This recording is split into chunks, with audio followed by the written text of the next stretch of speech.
I'm John, Part 10. Women, until recent times, have not been praised for their activity. They have been asked for centuries to live in an enforced passivity demanded of them by monks, doctors, philosophers, moralists, theologians, and judges.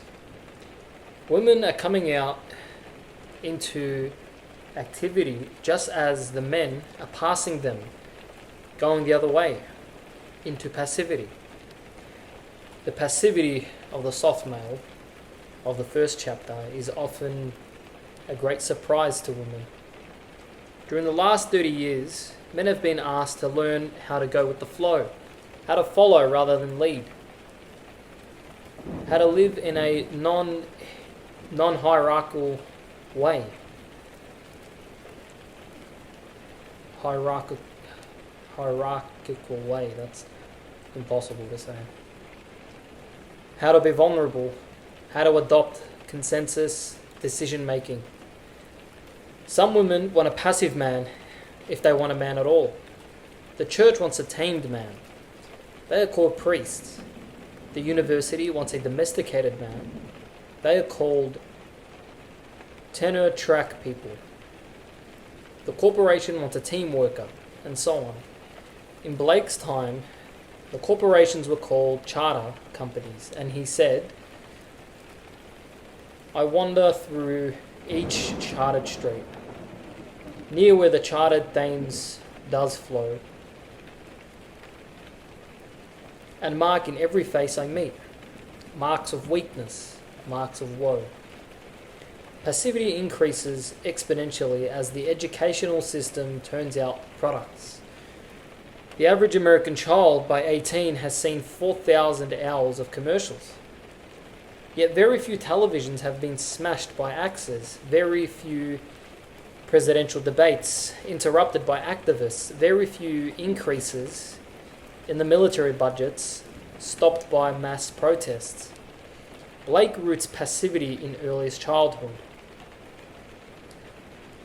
Quote, struggling in my father's hands, striving against my swaddling bands, bound and weary I thought best to sulk upon my mother's breast. The infant boy struggles against the father's hands, fighting the narcissistic father's desire to bind or murder him, and he struggles against swaddling bands, fighting the narcissistic mother's desire to change him to what she wants. When the boy fails to get free, then, Blake says he learns to sulk. How often every adult man has felt himself when baffled by a woman's peculiar interpretation of his behaviour, so different from his own, going to a sulk. In our 20s, we may stay a week in a sulk of that sort. It doesn't feel too long at all. And during that time, we will probably refuse to speak about our hurt feelings, and may not speak at all. In such a mood, screaming, shouting, vetching never appear. These are too active. When a man sulks, he becomes passive to his own hurts. When no old men appear to break the hold of the sulking infant, the habit of passivity spreads to the other parts of his life. The passive man, for example, may ask the woman to do his loving for him. Talking is not everything, but it is a part of loving, as are buying gifts, getting to completion in a conversation, praising the other person, keeping the thread of intimacy unbroken. Maggie Scarf remarks in Intimate Partners that 3/4 or so of American marriages follow a curious scenario. The woman wants more intimacy and the man flees from that. She runs after, but not quite fast enough to catch him. And he flees, but not quite fast enough to get away. This game can go on for years. The passive man may not say what he wants, and the girlfriend or wife has to guess it. As a compensation for passivity at home, he may go into robot production at work, But that isn't really what he wants either. We can go farther. The passive man may ask his children to do his loving for him. Children often observe the parents with great acuteness. The family therapists around Murray Bowman, working on anxiety in families, study how much anxiety there is and who carries it. They conclude that an adolescent in trouble who is acting out may in fact be transferring some of the anxiety between mother and father to himself, and in that sense carrying it. Children are active in loving to the point of sacrificing themselves. The passive man may skip over parenting. Parenting means feeling, but it also means doing all sorts of boring tasks. Taking children to school, buying them jackets, attending band concerts, dealing with curfews, setting rules of behavior, deciding on responses when these rules are broken, checking on who a child's friends are, listening to the child's talk in an active way, etc. The passive man leaves his wife to do that. A Swedish man, when I asked him what complaints the women in Sweden had about men, told me recently that his women friends complained that the Swedish man has no overview of the relationship. The man knows what he wants today or tomorrow, but does not know how he wants the relationship to be 2 years or 10 years from now. We could call that a sort of passivity of vision. Finally, a husband or lover may avoid being active in the woman's life. Bound and weary, I thought best to rest upon a woman's breast. A woman does not want a man to tell her what to do, but other forces may have turned her away from a fruitful action or act. If her husband sees this happening, he should tell her about it. A man hopes a woman will tell him as well if she sees him accepting the direction of invisible forces. This part is called naivety. We see more and more passivity in men, but also more and more naivety. The naive man feels a pride in being attacked. If his wife or girlfriend, furious, shouts that he is chauvinist, a sexist, a man, he doesn't fight back, but just takes it. He opens his shirt so that she can see more clearly where to put the lances. He ends with 3 or 4 javelins sticking out of his body and blood running all over the floor. If he were a bullfighter, he would remain where he was when the bull charges, would not even wave his shirt or turn his body, and the horn would go directly in. After each fight, friends have to carry him on their shoulders to the hospital. He feels, as he absorbs the attacks, that he's doing the brave and advanced thing. He will surely be able to recover somewhere in isolation. A woman, so mysterious and superior, has given him some attention. To be attacked by someone you love, what could be more wonderful?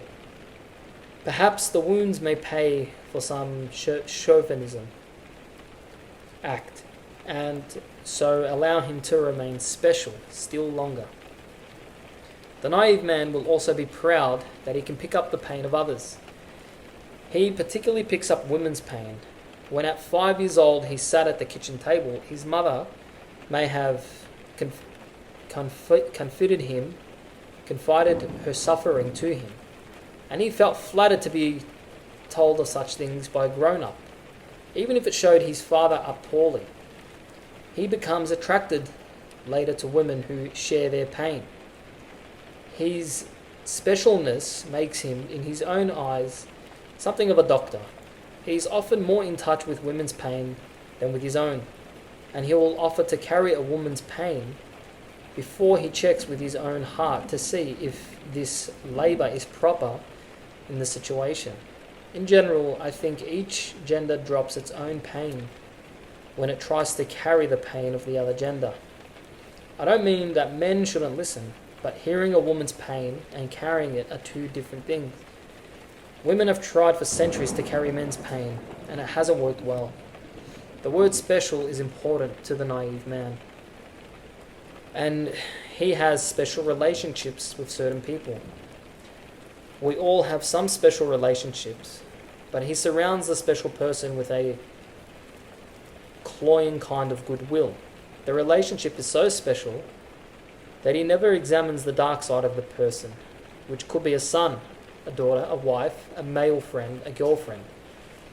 He accepts responses that are way off, conspires somehow with their dark side.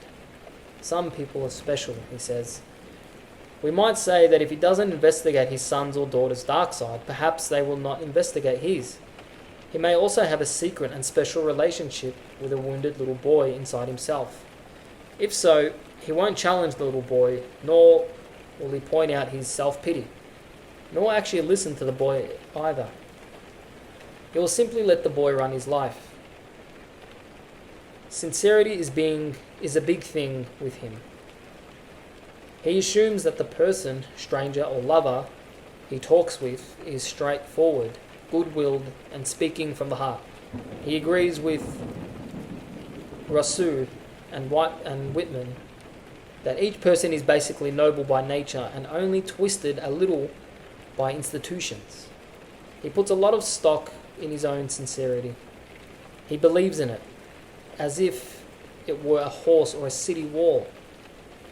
He assumes that it will and should protect him from consequences that fall to less open people. He may say, it's true that I betrayed you with your best friend while you were away, and even after you were back. But I was frank with you and told about it. So why should you be angry with me? A naive man acts out strange plays of self-isolation. For example, when an angry woman is criticizing him, he may say, quite sensibly, "You're right. I had no right to do that." If her anger turns to rage, he bends his head and says, "I've always been this way." In the third act, he may implicate his father. "He was never there. He never gave me any support." Her rage continues and he bends over still farther. He's losing ground rapidly, and in the fourth act he may say, "All men are shits." He's now many more times isolated than he was a few minutes ago. He feels rejected by the woman, and he is now isolated from all other men as well. One man I knew went through this play every time he had a serious fight with a woman, about once a week. The naive man will lose what is most precious to him because of a lack of boundaries. This is particularly true of the New Age man, or the man seeking higher consciousness. Thieves walk in and out of his house carrying large bags, and he doesn't seem to notice them. He tells his white light experiences at parties. He confides the contents of last night's dream to a total stranger. Mythologically, when he meets the giant, he tells him all his plans. He rarely fights for what is his. He gives away his eggs, and other people raise their chicks. We could say that, unaware of boundaries, he does not develop a good container for his soul, nor a good container for two people. There's a leak in it in somewhere. He may break the container himself when he sees an attractive face. As an artist, he improvises. As a poet, his work lacks meter and shape. Improvisation is not all wrong, but he tends to be proud of his lack of form because he feels suspicious of boundaries. The lack of boundaries will eventually damage him. The naive man tends to have an inappropriate relation to ecstasy. He longs for ecstasy at the wrong time or in the wrong place, and ignores all masculine sources of it. He wants ecstasy through the feminine, through the great mother, through the goddess, even though what may be grounding for the woman upgrounds him. He uses ecstasy to be separated from grounding or discipline. The naive man will sink into a mood as if into a big hole. Some women, we notice, are able to get around a mood. If a woman has a bad mood before a party, for example, she may walk around the mood, detach it and get rid of it, at least for a time. But the naive man's mood seems attached, as if to a mountain. He can't separate it. If he feels hurt or in a low mood, he identifies with the mood, and everyone around him has to go down into the hole. In this mood trance, he is not present to wife, children, friends. The man without limitations may also specialize in not telling it. If, for example, he and others decide that some chairs should be arranged before a performance, and he is assigned to do that, he will probably not tell anyone that he has decided to leave the chairs as they are. The people involved, usually older, immediately get mad and shout. Basically, he has tricked them into carrying the anger and its heaviness. He is clean and light, and wonders why other people get angry so often. The naive man often doesn't know that there is a being in him that wants to remain sick. Inside each man or woman, there is a sick person and a well person, and one needs to know which one is talking at any moment. But awareness of the sick being and knowledge of how strong he is not part of the naive man's field of perceptions. The naive man often lacks what James Hillman has called natural brutality. The mother hawk pushes the younglings out of the nest one day. We notice the father fox drives the cubs away in early October. But the ascender lets things go on too long. At the start of a relationship, a few harsh words of truth would have been helpful. Instead, he waits and waits, and then a major wounding happens farther down the line. His timing is off. We notice that there will often be a missing beat, a second or so after he takes a blow, verbal or physical. It will go directly from the pain of receiving the blow to an empathetic grasp of the reason why it came, skipping over the anger entirely. Misusing Jesus' remark,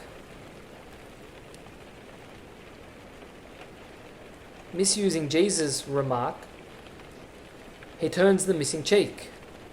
As a final remark about naivety, we might mention that there is something in naivety that demands betrayal. The naive man will have a curious link to betrayal, deceit and lies. Not only will he betray others easily, being convinced his motives are always good, but when a woman lives with a truly naive man for a while, she feels impersonally impelled to betray him. When there is too much naivety around, the universe has no choice but to crystallize out some betrayal. Numbness. A spiritual man may love light and yet be entirely numb in the chest area. It's hard to say this right, and it's not clear where the numbness comes from. I'll set down a personal fable. When I was 2 or 3 years old, I went to my father and asked him for protection. But he was an intense man, and being with him felt more dangerous than being out on the street. I then went to my mother and asked her for protection. At the instant she said yes. I went numb from my neck down to my lower belly. That's the fable. It may not be true. I don't know at what age the numbness came. Perhaps I had a genetic expectation that my father would protect me. And when that didn't happen, I went numb from the shock of it. It's also possible that I knew, or thought I knew, that if I accepted my mother's protection, I would have to learn to feel as a woman feels. But I was a man, and so I decided to have no feelings at all. The fable does suggest that a mother's protection, no matter how well intentioned, will not do as a substitute for the father's protection. My chest area remained numb up to and through high school. My head was fiery and full of blood, and my genitals were fiery and curious too. The area in between was the problem. In high school, a girl might ask, "Do you love me?" I couldn't answer. If I asked her the same question, she might reply, "Well, I respect you and I admire you and I'm fond of you. And I'm even interested in you, but I don't love you." Apparently, when she looked into her chest, she saw a spectrum of affections, a whole procession of feelings, and she could easily tell them all apart. If I looked down into my chest, I saw nothing at all. I had then either to remain silent or fake it. Some women feel hurt when a man will not express his feelings and may conclude that he is holding back or telling them something by such withholding. But it's more likely that when such a man asks a question of his chest, he gets no answer at all. Some of that numbness is gone now. I can't answer questions about my feelings. and I can see people down there with different coloured robes, walking around and tell one from the other. It's possible that as a man gets older, certain numb parts of his body naturally begin to come to life. It's also possible that the numbness moves away as we learn to go to other people besides our parents for protection. Men my own age protect me, also I feel, and a few feisty and loving women, and a few determined younger men. Back to the story. Taking kitchen work. If the golden boy in our story is an ascender and a flyer after he leaves the spring, then Iron John is quite correct when he says to the boy, in essence, "You know a great deal about gold now, but nothing about poverty." In effect, he says, "You know a lot about going up and nothing about going down." This is the way the story says it. Go out into the world now, and there you will learn what poverty is. I see no evil in your heart, however, and I wish you well. So I'll give you this gift. Whenever you are in trouble, come to the edge of the forest and shout, "Iron John, Iron John." I'll come to the edge of the forest and help you. My power is great, greater than you believe, and I have gold and silver in abundance. Then the king's son left the forest and walked by beaten and unbeaten paths onwards until at length he reached a great city. There he looked for work, but could find none, and he had learned nothing by which he could help himself. At length he went to the palace and asked if they would take him in. The people about court did not all know what use they could make of him, but they liked him and told him to stay. At length the cook took him in to his service and said he might carry wood and water and rake the cinders together. To fall from being a king's son to being a cook is the step the story asks for. Carrying wood and water, working in the basement of the castle, where the kitchen is, stands for the drop through the floor, the descent, the humiliation, the way down and out. We find that phrase in George Orwell's title, Down and Out in Paris and London. When Orwell decided to go beyond the naivety he inherited with his middle-class upbringing, he too got a job in the basement. And his novel is full of the underground life of the kitchen help in big hotels. For young men who have graduated from privileged colleges, or who have been lifted upward by the expensive entitlement culture, their soul life often begins with this basement work in the kitchen. Catabasis. The mark of descent, whether undertaken consciously or unconsciously, is a newly arrived at lowliness, associated with water and soul. As height is associated with spirit, water prefers low places. The lowliness happens particularly to men who are initially high, lucky, elevated. The way down and out usually separates the young man from his companion flyers and from their support, and it makes him aware of a depression that may have been living unnoticed in him for years. A mean life of ordinariness, heaviness, silences, cracks in the road, weightness, and soberness begins. Our story simply says that after wandering around for a while, having no craft, the young man at last got a job in the kitchen, which is traditionally in the basement of a castle. The story says that after all the gold fingerprints and hair, what is proper next for the man is the whirlpool, the sinking through the floor, the drop, what the ancient Greeks called katabasis.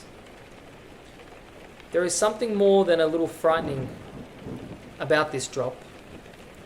Our ego doesn't want to do it, and even if we drop, the ego doesn't want to see it. The sounds in katabasis, harsh and abrupt, feel right for this trip. What am I saying then? What I am saying then is that the next step in initiation for men is finding the rat's hole. The rat's hole is the dark way, the one that Williams or Haverford doesn't prepare one for. The trip that the upwardly mobile man imagines that only lower class men take, the way down and out. When katabasis happens, a man no longer feels like a special person. He is not. One day he's in college, being fed and housed, often on someone else's money, protected by brick walls men long dead have built. And the next day he's homeless, walking the streets, looking for some way to get a meal and a bed.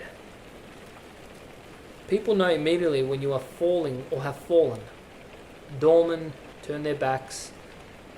Waiters sneer. No one holds the subway car door for you. Your inner psychology changes as an old shame surfaces.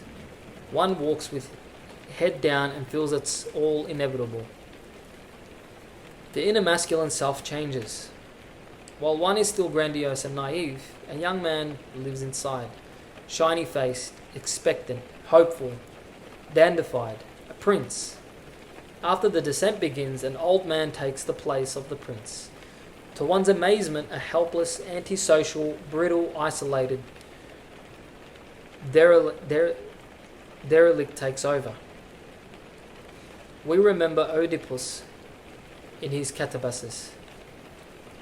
One day, an arrogant, demanding king. The next, a blind man led around by others. These days, katabasis comes about through addiction, alcohol, cocaine, crack. The man loses his health and ends up with thin legs, flat energy, deprived of wife and children, deprived of friends, house, money. He loses his job, self-respect, and every mark of his former art and life. To a man deeply involved in his work, the katabasis can appear without either addiction or ill health. A man does well in his business, lives a sweet life with home and family, enjoys his weekends at Lake Tahoe, and one Sunday morning finds himself on the lawn with a loaded shotgun and about to pull the trigger. He lives but loses every shred of his former art and life. We remember that Joseph's brothers put him down into a gravel pit. The Arab version says into a deep, dry well.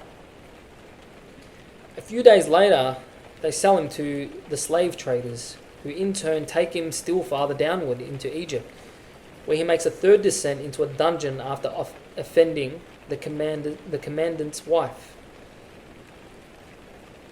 It is as if life itself somehow discharges him.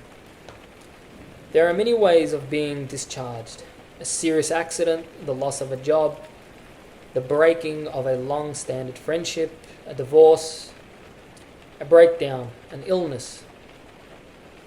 It is said that whenever a friend reported enthusiastically, "I have just been promoted," Jung would say, "I'm very sorry to hear that, but if we all stick together, I think we'll get through it." If a friend arrived depressed and ashamed, saying, "I've just been fired," Jung would say, "Let's open a bottle of wine. This is wonderful news. Something good will happen now."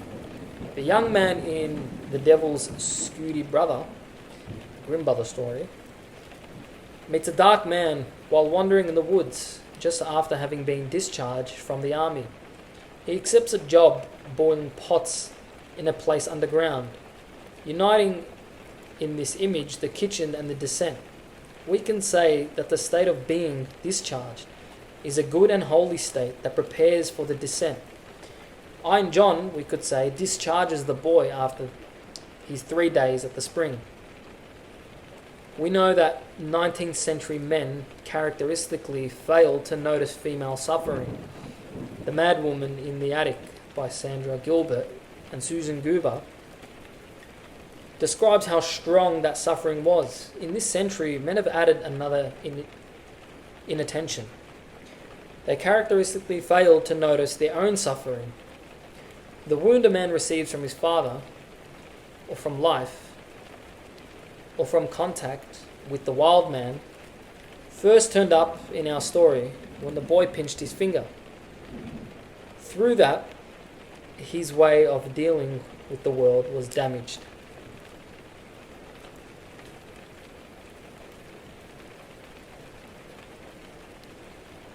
We'll leave it there.